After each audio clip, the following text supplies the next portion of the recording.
sure if the average witness is going to be able to answer, but any elders listening or former elders listening might be able to at least give it a shot. This question is regarding disfellowshipping. Now, last time I mentioned the actual practice of disfellowshipping and how it might actually be the safeguard it's perceived to be. This one deals with the actual process and delves a little bit deeper, I feel. I mentioned the process of disfellowshipping, the judicial committee meeting, and so forth. One of the later parts of the process is that a record is kept of the meeting and the outcome. There are specific forms that need to be filled out. S77 and S79 forms to be exact. There are some things that are specifically noted not to put on these forms. Number 1, anything alluding to or naming one of the society's attorneys. Number 2, any mention of the legal department whatsoever. Number 3, any comments referring to direction from the society. Number 4, any comments mentioning anyone other than the committee itself as a possible influence in the decision reached.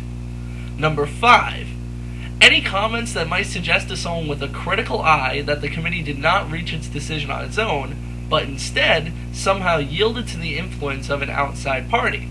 And number 6, any comments indicating that the elders mishandled the case or committed any error in the investigation or judicial committee process. So, if there's a case that's particularly troubling and the elders seek out the spirit-directed organization's advice on the problem, they can't write that. Why would the legal department or faithful and discreet slave not want to take credit for their decision? Surely any decision they come up with is the right decision. They no doubt have researched scripturally or otherwise the reason for the decision. This strikes me as a very legalistic process. For instance, if someone is disfellowshipped and they feel it was unjustified, they could possibly take legal action.